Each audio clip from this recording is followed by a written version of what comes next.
오늘은 고린도전서 4장 9절부터 21절까지 본문을 통해 그리스도의 일꾼 하는 제목으로 두 번째 시간 은혜를 받겠습니다. 우리는 고린도전서를 보면서 계속해서 우리의 삶과 신앙이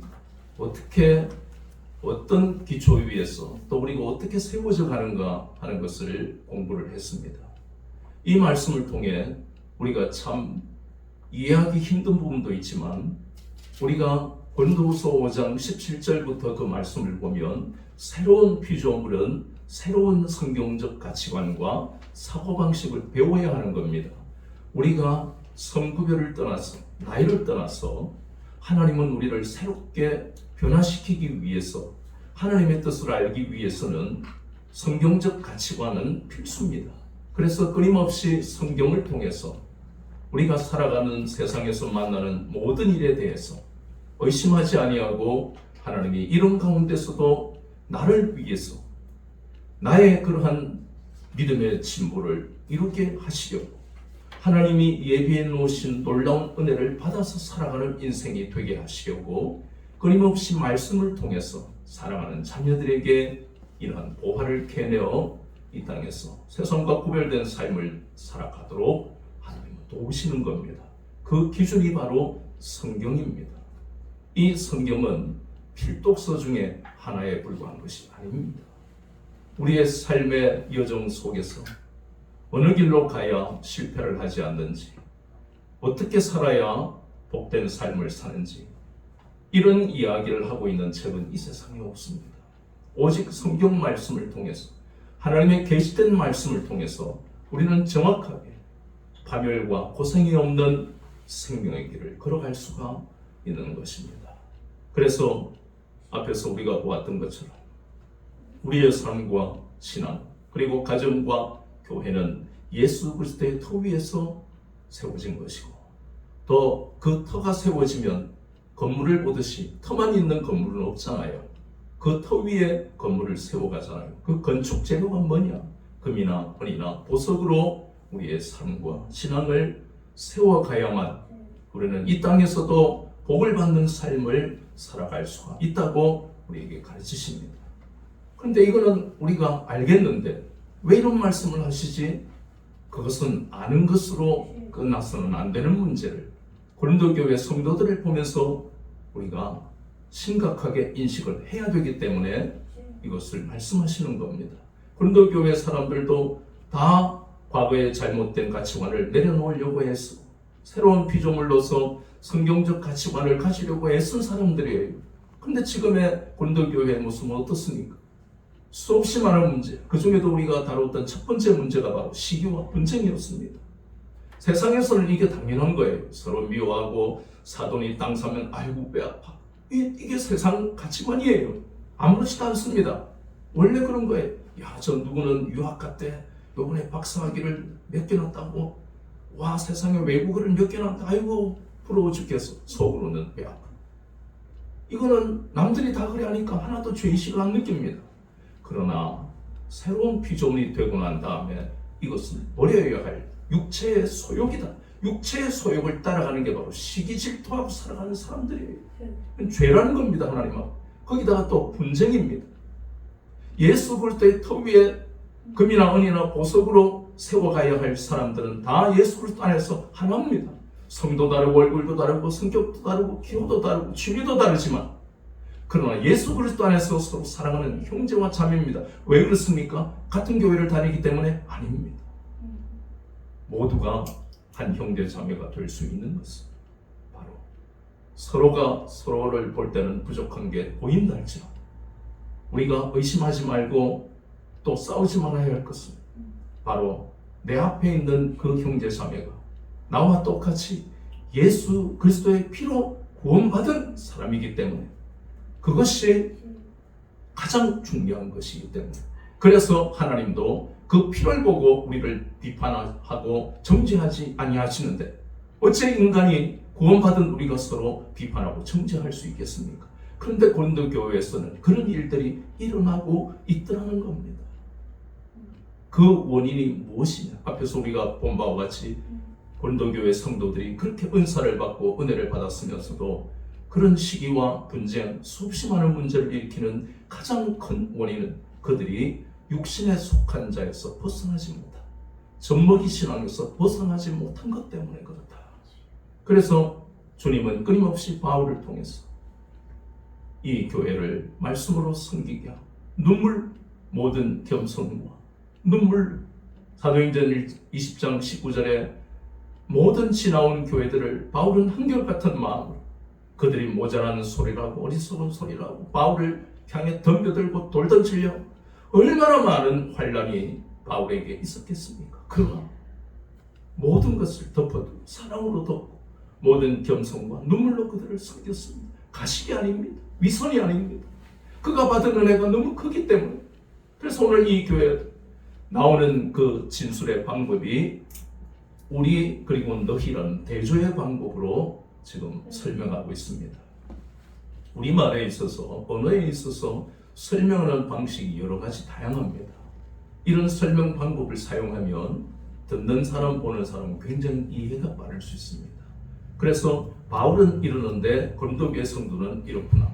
우리는 바울과 사역자, 너희는 고린도교회 성도들이니까 이렇게 서로 대조하고 있으면서 우리에게 깊이 깨닫게 하시는데, 그럼 바울은 어떻냐? 방금 그 말씀처럼 유럽과 아시아에서 주님이 세우게 하신 그 교회들을 모든 겸손과 이 모든 환난과 핍박을 받아들였습니다. 그러면서 받아들인 이유는 바로 빌립보서 2장 6절에서 8절 말씀처럼 바울은 그리고 수없이 많은 하나님의 사역자는 바로 주님의 그 겸손을 배우려고 그리고 닮아가려고 애쓰는 겁니다. 바울은 바로 그것입니다. 자기가 가진 건 놀라운 환경이잖아요. 빌립보서 3장 5절과 6절을 보면 어마어마한 배경을 가진 사람이 바로 바울입니다. 그는 난지 8일 만에 할례를 했지요. 그리고 이스라엘 12지파 중에 한 지파인 베냐민 지파죠. 거기다 히브리인 중에 히브리인이죠. 학문으로는 바리새인이고 또 가말리엘 문화의 수석제자. 거기다가 태어나면서부터 정말 남들이 가장 부러워하는 게 그 시대에는 바로 로마 시민권인데, 그는 태어나자마자 로마 시민권을 가진 사람입니다. 세상으로 말하면 재산은 뭐 몇 조가 되고요, 학위는 몇 개나 되고 외국어는 몇 개나 능통하고 어마어마한 신분을 가진 사람이 바울입니다. 우리가 그냥 사도 바울 예수님 잘 믿고 이 정도만 아니까 그렇지, 우리는 빌립보서 3장 5절과 6절을 항상 기억해야 됩니다. 이 사람은요 진짜 드문 사람이에요. 이 땅에서 뭐 다른 이야기지만 삼성의 이재용 씨가 20조 재산을 가졌답니다. 그럼 그 사람은 이재용이니까 그랬겠지 하는데 바울이 그렇다는 이야기예요. 그러면 여러분의 생각이 달라질 것 아닙니까? 바울이 20조 재산을 가졌다 생각해 보세요. 그런데 그걸 배설물로 여길 수 있느냐 하는 것은 바울이니까 그렇지가 아니고 아무나 할 수 없는 일이라는 겁니다. 왜냐하면 20조와 예수님을 바꿀 수가 없다는 거예요. 바울은 아주 간단하고 명료하게 그는 생각했습니다. 내가 가진 20조하고 예수님을 어떻게 바꾸느냐? 근데 우리는 복잡해지잖아. 20조도 가지고 예수님도 믿고 그렇잖아요. 그러나 그렇지 않다는 겁니다. 마태복음 6장 24절에서 예수님은 우리에게 분명하게 말씀하십니다. 하나님과 세상을 경하여 섬길 수 없다. 오늘 바울이 이런 어려움을 당하는 것은 오직 한 가지입니다. 예수님을 잘 믿기 때문에 이 바울이 환난과 핍박이 많다는 겁니다. 잘 믿기 때문에. 그런데 바울은 거기에서 끝난 게 아니지요. 한 영혼이라도 주님께로 인도하려 영혼 구원을 위해서 환난과 핍박을 받아들이는 겁니다. 그게 겸손입니다. 세상의 겸손은 많이 배우고 많이 가진 사람인데 고개를 숙이고 남들에게 권위적인 말을 안 하는 게 겸손입니다. 예, 맞습니다. 그게 겸손입니다. 그러나 성경은 그런 의미를 가지지만 차원이 다른 겸손입니다. 그게 바로 빌립보서 2장 5절에서 8절까지가 성경에서 말씀하는 겸손은 우리를 위해 죽으시기까지 우리를 사랑하시는 하나님이시면서도 그 모든 권한과 권세를 내려놓는 그것이 바로 겸손이다. 20조를 가졌다고 가정할 때 바울이 그것을 배설물로 여길 수 있었던 것은 이러한 주님의 겸손을 통해서 내가 구원받았기 때문에 이 구원받고 난 다음에 자신의 삶을 돌아보니 나머지는 별로 중요하지 않더라는 겁니다. 그래서 예수님을 아는 지식이 가장 고상하다라고 표현할 수 있는 겁니다. 그 고백은 그냥 나오는 게 아니잖아요. 그래서 가는 곳마다 돌에 맞기도 하고 손가락질 당하기도 하고 그런 모든 멸시와 비난과 수모를 감사함으로 받는 것은 자신을 구원한 것만 해도 감사한데 가는 곳마다 영혼을 구원하는 주님이 하신 그 영혼 구령의 그 구원 사역을 자신도 하고 있다는 자체가 영광스러우니까 그래서 그것을 받아들였습니다.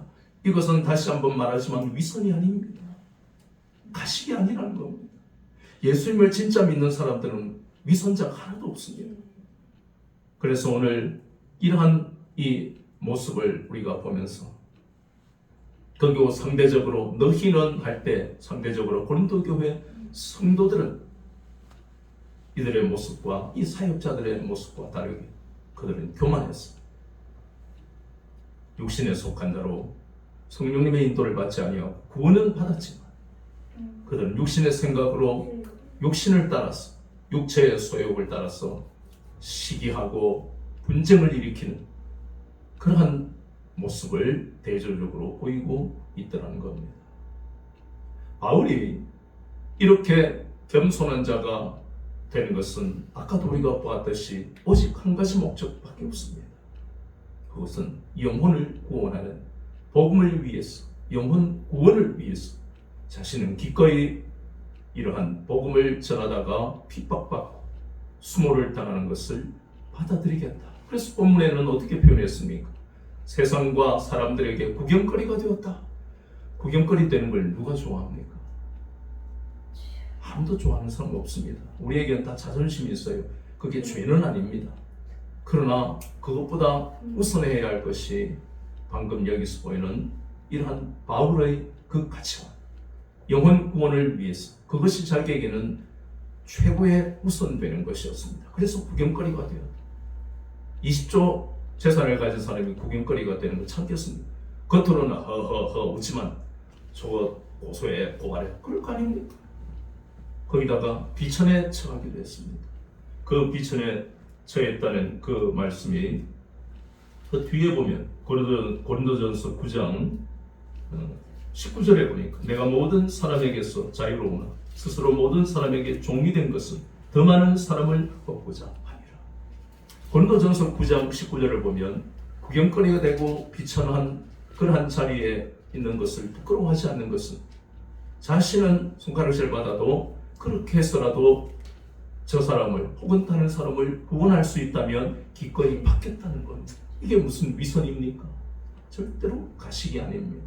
거기다가 오늘 본문의 말씀해 보니까 자신은 어마어마한 그러한 능력과 권한을 가진 사람인데도 불구하고 그런 좋은 환경과 관계없이 만물의 찌꺼기 같이 되었다. 이게 바울입니다. 그리고 하나님의 사역자입니다. 그런데 대조적으로 보면 고린도 교회 성도들은 아까 앞에서 우리가 보았죠. 지난 시간에 너희들은 왕이 되어 있구나. 왕. 너희들은 부유하구나. 너희들은 존귀한 자구나. 이 책망입니다. 우리가 우리 스스로를 끝없이 높이고 싶은 욕망은 과거에 있었던 겁니다.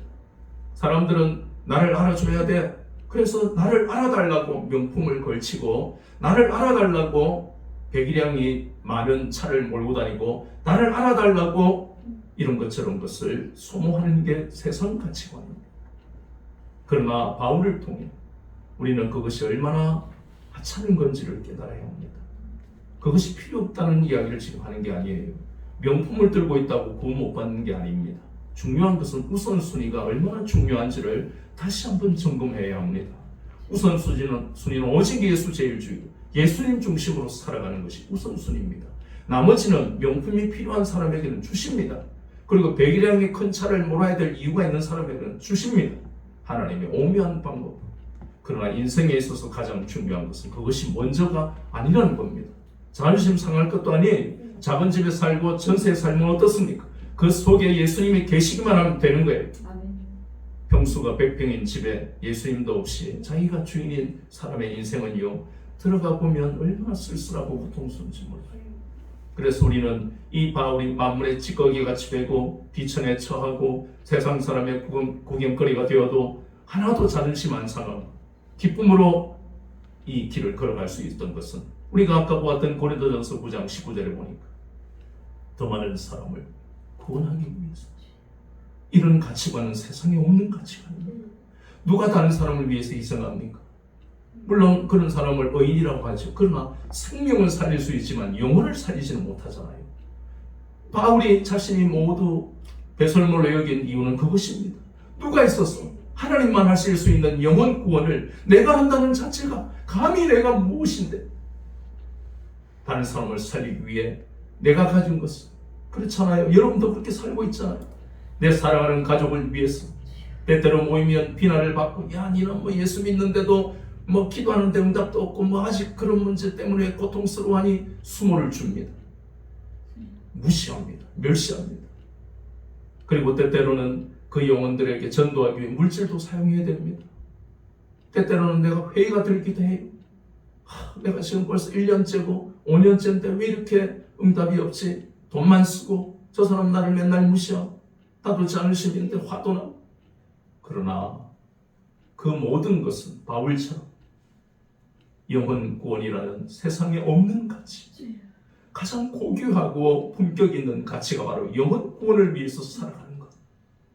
하나님이 가장 기뻐하시는 것은 세상에서 할 일이 많고 네가 가진 것도 많고 소중한 것도 많은데도 나를 위해 사는 너를 내가 기뻐한다. 그 말씀입니다. 내가 가지고 있는 소중한 것은 하나님께 내어드릴 수 있는 것은 아무나 할 수 있는 일이 아닙니다. 구원받은 사람이 아니고서는 절대적으로 할 수가 없는 일이에요. 그것을 가장 가치 있게 생각할 수 있는 것은 인본주의로는 불가능합니다. 그래서 여러분의 삶이 고귀하고 여러분의 삶이 가치 있는 겁니다. 아이고 저는 때때로 실패해요. 우리는 실패할 수밖에 없어요. 그러면서 우리는 겸손해지는 거예요. 내 힘으로 할 수 없고. 결국은요, 그리스도의 일꾼은 한마디로 정의하면 겸손한 자다. 그리스도의 일꾼이 어떤 모습인지, 하나님의 종이 목사가 어떠해야 되는지를 이 고린도전서를 통해 우리는 배우는 겁니다. 예수님은 우리에게 말씀하셨습니다. 마태복음 5장 3절에 심령이 가난한 자는 천국이 적일 것이다. 세상 사람은 물질에 가난하고요, 갈급하고, 세상 사람은 권력에 갈급합니다. 건강에 갈급합니다. 그러나 예수님이 말씀하신 심령이 가난한 자라는 것은 그러한 세상 것을 구하는 가난한 자가 아닙니다.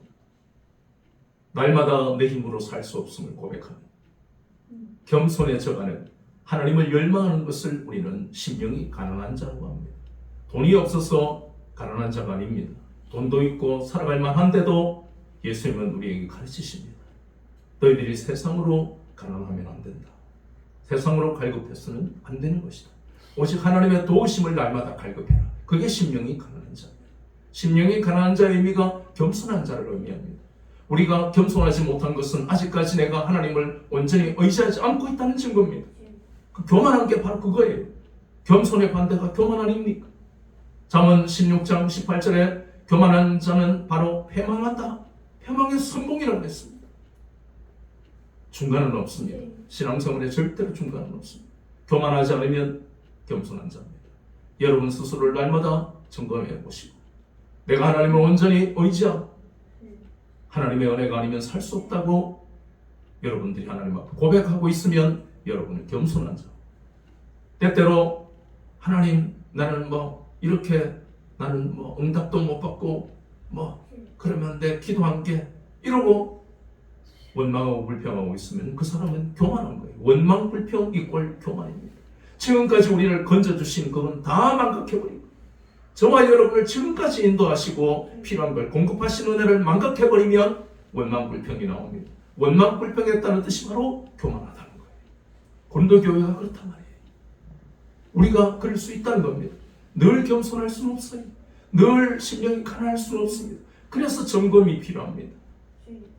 자신을 끊임없이 점검해야만 되는 겁니다. 교만하면요 패망한다고 성경은 말씀하니까 교만해지는 것을 두려워해야 됩니다. 내가 교만한 것을 무서워해야 합니다.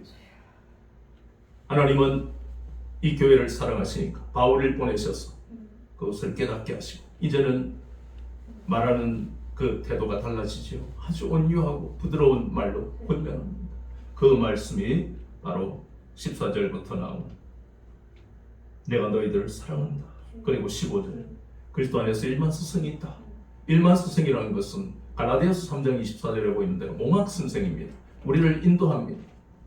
인도하는데 그것은 다시 오실 예수님에 대한 복음에 대한 것, 그것은 아니 율법에 대해서 우리를 인도한다. 쉽게 말하면 율법을 통해 구약 성경을 통해 죄를 깨닫게 하는 거예요. 구약 성경 속에 있는 법들이 우리를 죄를 깨닫게 합니다. 막 먹어 제낍니다. 야 이거 먹으면 배도 부르고 언제내 이 맛있는 거 비싼 거 먹을 수 있어. 이게 뭡니까? 성경에서 구약에 나오는 것 중에 법에 관한 레위기나 민수기, 신명기 일부에 나오는 법으로 볼 때는 탐심입니다. 성경에서 이 말씀을 안 하시면 입이 사고 좋은 걸 언제 먹어? 하고 먹는 것이 탐심인 줄 모르고 살아가는 겁니다. 법이 하는, 율법이 하는 역할이 그겁니다. 다른 사람을 때리면 이 폭행죄야. 그런데 그것이 거기서 끝나면 세상의 법으로는 그렇게 정해져 있지만 성경은 그렇게 때리는 원인에 대해서도 말씀하죠. 네가 상대방을 미워하고 시기하고 질투하기 때문에 그래서 때리는 거예요. 그러니까 성경은 우리로 하여금 끊임없이 죄를 깨닫게 하고 그 죄에서 돌이키게 만드는 겁니다. 거기에서 돌이켜야만 우리 인생이 열리는 거예요. 하나님이 공급하시는 겁니다. 그래서 일만스승이 있다. 그런데 그건 한계가 있다고 했지요. 아직 복음이 오기 전까지 복음의 깊은 의미를 알 수가 없습니다. 그런데 나는 너희들의 아버지다 그랬습니다. 바울이 아버지라 그랬어요. 그리고 나를 본받아라 그랬습니다. 이 말씀은 우리가 대충 보면 이해가 안 되는 거예요. 우리는 예수님을 본받아야지 무슨 바울을 보면. 그래서 이 의미를 우리가 좀 풀어야 되는데 아버지라는 의미도 잘못된 겁니다. 목사는 영적 아버지가 아니에요. 여러분이 똑바로 알아야 될 것이 나는 여러분의 영적 아버지가 아닙니다. 우리의 영적 아버지는 단 한 사람 하나님만이 우리의 영적 아버지십니다. 목사는 절대로 영적 아버지가 될 수가 없지요. 목사도 지난 시간에 보았잖아요. 종인데 종중의 우두머리 청직이라고 했습니다. 종이에요. 하나님의 종. 절대로 목사를 신격화하거나 추종하면 안 됩니다. 그러나 청직이는 모든 아버지의 하나님 아버지의 재산을 관리하는 사람이니까 그 말은 성도들을 경성하고 양육하는 책임을 권한을 가지고 있는, 그래서 거기까지 목사를 섬기는 거지 그 목사가 영적 아버지다 절대로 그런 말을 해서는 안 됩니다. 그러면 바울이 실수했느냐? 아닙니다. 자신의 삶을 인도하고 날마다 함께 하시는 그 주 예수 그리스도를 본받아라 그 뜻입니다. 자신을 본받아라는 것은 그 말 속에 생략된 것이 날마다 나와 함께 하시고 나를 인도하시는 그 주님을 의지하는 나를 보면서 예수님을 본받아라. 예수님은 누구든지 주님을 믿는 자를 늘 은혜 주시고 함께 하신다. 그것을 여기에서 감추는 겁니다. 이러한 권면과 앞에서 우리가 책망을 이렇게 하면서 거기다 더해서 본문에 보니까 디모데까지 보냅니다. 고린도 교회 디모데를 보냈어. 참 이 디모데를 보내는 그 과정을 또 우리가 사도행전을 기억해 보면 사도행전 15장부터 나오는 바울이 어째서 아버지라고 이렇게 자신 있게 말할 수 있느냐? 루스드라와 이고니온에서 돌을 맞았습니다. 그가 무슨 데모한다고 돌을 맞은 것도 아니고요. 그는 오직 한 영혼을 위해서 그렇게 복음을 들고 영혼 구원을 위해서 애쓰다가 돌에 맞았어. 죽은 줄 알고 성 밖으로 던져버리잖아요. 그런데 그 이고니온 루스드라에서 또 이 복음을 위해 2차로 또 가잖아요. 다른 사람 같으면 트라우마가 있을 것 아닙니까? 그런데도 가는 것. 참 존경스러운 그런 바울 아닙니까? 그때 얻은 일꾼이 바로 디모데입니다. 이 디모데는 내가 참으로 내 영적인 아들이다. 정말 내가 해산의 수고를 거쳐서 세운 하나님 나라의 일꾼이다. 그래서 그 디모데입니다. 그러니 그 과정을 우리가 보면 이 아버지란 의미도, 바울이 쓰고자 했던 의미도, 나는 육신의 아버지처럼 내가 거쳐온 모든 아시아와 유럽에 있는 교회 성도들, 그리스도인들을 향해서 육신의 아버지처럼 지극한 애정과 관심을 가지고 돌봤다는 겁니다. 그것이 바로 도레마저 사건 아닙니까? 가는 곳마다 교회를 단단히 하기 위해서 기도로 얼마나 중보 기도를 하는지 모릅니다. 애쓰고 수고하고, 그것이 바로 아버지라는 의미가 거기에 있는 것입니다. 디모데를 보냈지만 고린도 교회 교인들은 회개하지 않고 있었기 때문에, 말이지 바울이 직접 와야지 무슨 디모데를 보내고, 우리는 말이야 디모데 정도가 상대할 수 있는 사람이 아니야. 우리가 얼마나 은사를 많이 받고. 이런 모습 한국 교회에서 자주 보이는 모습입니다. 은혜를 받으면 사람은 겸손해져야 됩니다. 내가 기도했더니 우리 집이 말이지 전세 살다가 이제 백평에 살아. 내가 기도했더니 우리 아들이 말이지 유학 가게 되고 박사 받고 그 어렵다는 대기업에 취업해서. 이게 고린도 교회 성도들의 모습과 너무 같지 않습니까? 여전히 이것은 현재 진행형이에요. 고통스러울 때는 하나님만 열망하고 하나님 가난한 심령으로 하나님이 도와주셔야 됩니다. 뭔가 조금 풀리면 설교 들어봐도 그만이고 내가 받을 건 다 받아. 이게 고린도 교회에서 그랬다는 겁니다. 시대와 관계없이 계속해서 인간은 겸손 아니면 교만입니다. 하나님은 끊임없이 우리에게 겸손하기를 원하십니다. 거기에는 고통이 따릅니다. 그냥 말도 좀 점잖아. 아이고 제가 고개 숙이면 겸손이 아닙니다. 세상은 그렇게 해도 존경받습니다. 그러나 성경은 존경받으라고 겸손해라고 말씀하시는 게 아닙니다. 바울이 지금 존경받고 있습니까? 바울이 세운 교회 아닙니까? 그런데 만문의 찌꺼기입니다. 구경거리가 됐습니다. 이게 무슨 존경이에요? 세상은 존경받잖아요. 저 사람은 이제 대단한 차를 모는데도 저렇게 동네 사람들에게 인심을 베풀고 정말 존경받을 사람이야. 성경은 그게 아니잖아요.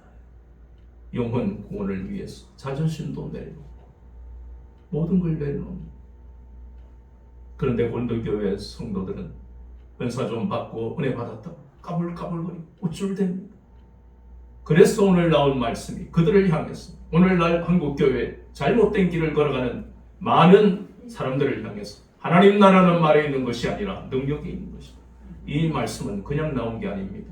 우리가 배경을 모르면 그냥 한 구절을 가지고 신앙생활하는 게 굉장히 위험합니다. 이단으로 갈 위험까지 있어요. 그래서 우리가 이 절의 순서대로 하는 이유는 그 배경과 전체적인 맥락을 정확하게 여러분이 알아라. 복사 혼자 전유물로 가지고 있는 게 성경이 아니기 때문에 하늘의 비밀을 여러분과 함께 공유하는 겁니다. 그래서 하나님 나라는 말에 있는 게 아닙니다. 고린도 교회에 얼마나 말 잘하고 거의 다 방언 은사까지 받고 치유의 은사, 신유의 은사, 온갖 은사를 다 받았습니다. 고린도전서 12장에 나오는 그 은사 9가지. 하나님의 나라에 말이 아니라 능력이 있다는 이 말씀 대단히 중요합니다. 연결시키면 그 능력이 무엇입니까? 고린도후서 10장 4절에 하나님의 능력은 모든 진을 무너뜨릴 수 있습니다. 그럼 하나님의 능력이 뭐냐? 고린도전서 앞에서 봤던 1장 18절 십자가의 도가 하나님의 능력이라고 했죠. 즉 복음의 능력이라는 것을 의미합니다. 여러분이 붙들고가는 이 복음의 능력이 바로 하나님의 능력입니다. 아멘. 성경 없이 신앙생활하는 것은 이단으로 빠질 위험이 굉장히 높고 배교할 위험이 굉장히 높습니다. 성경 말씀을 한 번도 안 보고 그 속에서 그 의미가 뭔지 고민하지 않는 사람은 그는 신앙인이 아닙니다. 자기 신앙생활은 자기 정치하는 것처럼 자기 혼자만의 신앙생활이 굉장히 위험한 겁니다. 그래서 이 말씀을 날마다 성령이 성령님 이 말씀이 어렵습니다. 풀어주세요. 날마다 마음이 뜨거워져야 되는 거예요. 그래서 결국 하나님의 나라는 말에 있는 것이 아니라 능력이 있다는 것은 이 복음의 능력입니다. 이 복음의 능력은 연결됩니다. 복음의 능력을 고린도 교회는 그래서 우리와 너희의 대조가 전체적으로 이제 연결이 됩니다. 우리 하나님의 사역자인 바울과 이런 사역자들은 모두가 무엇을 체험했습니까? 복음의 능력을 체험했습니다. 복음의 능력을 체험하면 어떻게 됩니까? 겸손해야 됩니다. 이게 연결이 되는, 오늘 본문 전체의 요약이 겁니다. 복음의 능력을 체험하는 것은 구원받았기 때문에 다 체험하는 게 아닙니다. 겸손해야 되는 건데 그 겸손도 복음의 능력을 체험한 사람이 겸손, 서로 연결이 됩니다. 복음의 능력을 체험하기 위해서 이 말은 또 히브리서 4장 12절과 연결됩니다. 마음이 뜨거워져야 됩니다. 살았고 운동력이 있는 말씀이 바로 복음의 능력입니다. 성경을 읽고 외우고 하는 것이 복음의 능력이 아닙니다. 하나님의 말씀이 살았고 운동력이 있는 것을 체험하지 못하면 복음의 능력을 체험하지 못하는 고린도 교회 성도들처럼 됩니다. 교만하게 된다는 겁니다. 하나님의 말씀이 살았고 운동력이 있는 걸 체험하면 교만해질 수가 없습니다. 여러분 두려워하지 마세요. 교만의 결과는 무섭습니다. 돌이키지 않으면 지옥으로 떨어집니다. 그러나 두려워하지 마십시오. 날마다 한 가지 목표만 향해서 가십시오. 말씀을 한 구절 읽을 때라도 하나님이 이 말씀을 읽을 때 마음이 뜨거워지기를 원합니다. 살았고 운동력이 있는 말씀을 체험하기를 원합니다. 복음의 능력이 바로 그것입니다. 살았고 운동력이 있는 것을 체험하는 겁니다. 절대로 교만해지지 않습니다. 분별하며 세상을 살아갈 수 있습니다. 겸손한 자로 하나님의 그러한 기쁨이 되는, 하나님 기뻐하시는 인생을 살아갈 수 있게 됩니다. 바울은 바로 복음의 능력을 체험했기 때문에 그래서 그는 겸손한 자가 되고 세상의 구경거리와 만물의 찌꺼기같이 되어도 부끄럽지 않고 자존심 상하지 않았습니다. 그래서 우리는 이제 알아야 합니다. 복음의 능력을 체험한 사람은, 복음을 통해 그 속에 보화가 있는 것을 캐는 사람은 이 바울이나 또 당시의 그리스도인들처럼 세상의 말과 인간의 지혜를 의지하고 살아가지 아니하고 오직 성령님의 인도를 받아 살아가는 그리스도의 진정한 일꾼 그리스도인이 된다는 것을. 그래서 복음의 능력을 체험하기 위해서 날마다 우리는 말씀을 붙들고 기도해야 합니다. 교회 다니면 복음의 능력을 체험해지는 게 아닙니다. 여러분의 마음에 갈급해야 합니다. 하나님, 이 말씀을 붙들 때 마음이 뜨거워지기를 원합니다. 살았고 운동력이 있는 말씀을 체험하기를 원합니다. 이것을 체험해버리면, 복음의 능력을 체험해버리면 여러분 눈앞에 있는 어려움이나 다가올 어려움에 여러분이 도망가지 않습니다. 능력을 체험했는데 하나님의 능력 앞에 다 무너진다 그랬잖아요. 여러분이 그래서 신앙생활의 목표가 정확해야 합니다. 내가 무엇을 위해서 내가 교회를 다니는가? 그것은 분명해야 합니다. 복음의 능력을 체험하면 여러분의 심령이 살아납니다. IMF가 다시 온다 해도 여러분은 절대로 굶어 죽지 않습니다. 하나님이 도우실 것이 그냥 막연하게 믿어지는 게 아니라 정확하게 믿어지고, 가정에 문제가 있어도 복음의 능력을 체험한 한 사람이 있으면 그 가정은 다시 살아납니다. 아멘. 교회도 살아나고 여러분의 미래에 대한 두려움도 없어집니다. 그래서 이 복음의 능력을 체험하며 살기를 날마다 소원하시고, 이것이 바로 신앙생활의 가장 중요한 목표인 것을 마음에 새기며 살아가는 여러분들의 삶이 되시기를 우리 주 예수 그리스도 이름으로 축원합니다. 아멘. 이 말씀 붙들고 통성으로 기도하겠습니다.